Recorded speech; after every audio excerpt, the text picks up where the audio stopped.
j'ai toujours été convaincu, d'abord devant le juge des libertés de la détention, même si ça a été une décision très courageuse, mais j'y croyais, voilà. Et puis devant la chambre de l'instruction, je la connais, c'est une chambre de l'instruction difficile, pointilleuse, mais rigoureuse et respectueuse du droit, et donc j'avais confiance. Alors cette chambre a quand même fait état de violation, d'entorse en tout cas, au contrôle judiciaire de votre client. Il s'en tire avec quoi? Une tape sur les doigts?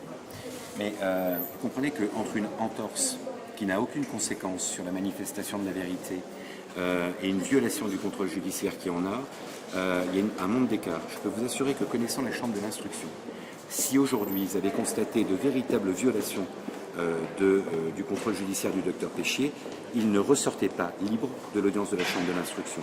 Ça, c'est une certitude. Ne sous-estimez pas la sévérité de la chambre de l'instruction de Besançon. De toute façon, cela ne préjuge en rien de ce qui va se passer au fond. Mais le maintien en liberté n'est pas un préjugement. Donc ce maintien en liberté existe parce que dans le cas d'une affaire compliquée, où il n'y a pas de preuve univoque sur la culpabilité du docteur Péchier, il est bien évident que la chambre de l'instruction se réfère aux critères des garanties de représentation.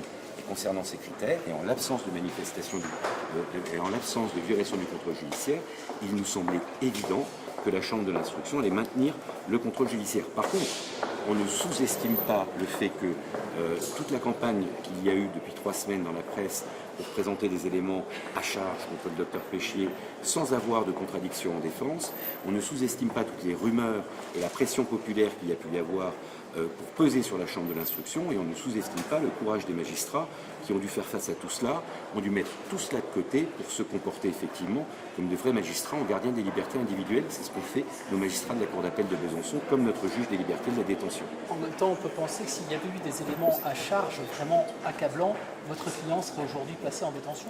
Je vais vous dire une chose très simple. Si je tue votre voisin avec une arme à feu et devant des témoins, et que la preuve est évidente, je serai placé en détention provisoire, même si j'ai les meilleures garanties de représentation du monde. Ça, c'est une évidence.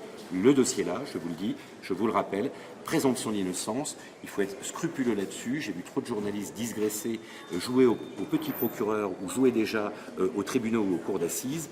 Ils n'ont pas les tenants et les aboutissants de ce dossier. C'est un dossier compliqué.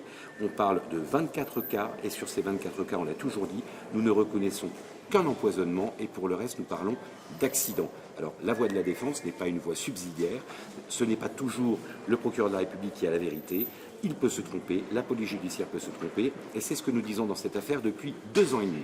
Votre client a pu s'exprimer aujourd'hui. Comment est-ce qu'il explique ces entorses? Est-ce qu'il a été interrogé dessus? Notre client ne s'est quasiment pas exprimé. Ce sont ses avocats qui se sont exprimés. Le débat devant la chambre de l'instruction est un débat dans lequel les déclarations sont extrêmement rares et ont assez peu d'importance dans le débat. Comment a-t-il accueilli cette décision? Comme nous, soulagés. Voilà.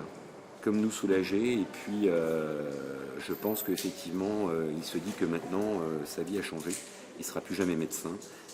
Il va falloir peut-être aussi changer d'orientation et repenser sa vie différemment. Voilà. Après avoir aussi pensé à sa défense avant tout, j'imagine. Mais c'est un homme qui veut absolument démontrer, autant qu'il peut le faire, en collaborant avec la justice, qu'il n'est coupable de rien.